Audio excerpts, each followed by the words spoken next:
ইসলামের সংকটময় মুহূর্তে নারীরা পথ চলেছিল, নারীরা পথ দেখিয়েছিল। আমাদের বোনেরা দেখিয়ে দিয়েছে যে তারা কত বড় শক্তিশালী। আর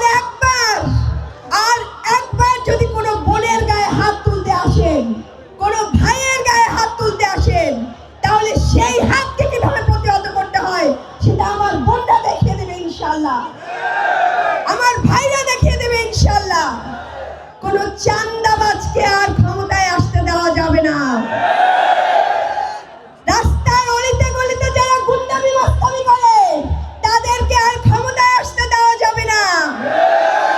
যারা নারীর গায়ে হাত তুলে তাদেরকে আর ক্ষমতায় আসতে দেওয়া যাবে না। তিনি মসলা দিচ্ছেন, মুফতি সাহেব ফতোয়া দিচ্ছেন, তিনি আয়েশা রাদিয়াল্লাহু তাআলাকে নিয়েও ইতিহাস বদলায় বলছেন। তো ইতিহাস যদি না জানেন তাহলে কেন বলেন? আবার ওদিকে উল্টা, আপনি ইসলামের ইতিহাস জানেন না, আবার উল্টা জামাত ইসলামকে বলেন যে তারা নারীদেরকে চাকরি করতে দিবে না।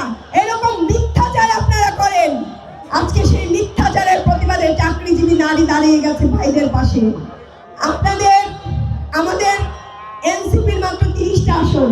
আপনারা আমার ভাইকে, আপনাদের ভাইদেরকে যেভাবে আমরা দেখছি, আপনারা আমার শামীম ভাইকে সেইভাবে আপন ভাইয়ের মতো, জামাত ইসলামের প্রার্থী থাকলে যতটা না হেল্প করতেন, তাদের জন্য যদি 8 ঘন্টা কর্ম করে থাকেন, তাদের জন্য যদি 8 ঘন্টা কাজ করে থাকেন, আমার ভাইয়ের জন্য আর 1 ঘন্টা বাড়াই করবেন না? কারণ কি, পাশের বাড়ির ছেলেটা যখন আমাদের হাতে দিয়ে যায় তখন আমরা আর একটু বেশি যত্ন করি না? নিজের চেয়ে বেশি আমানত।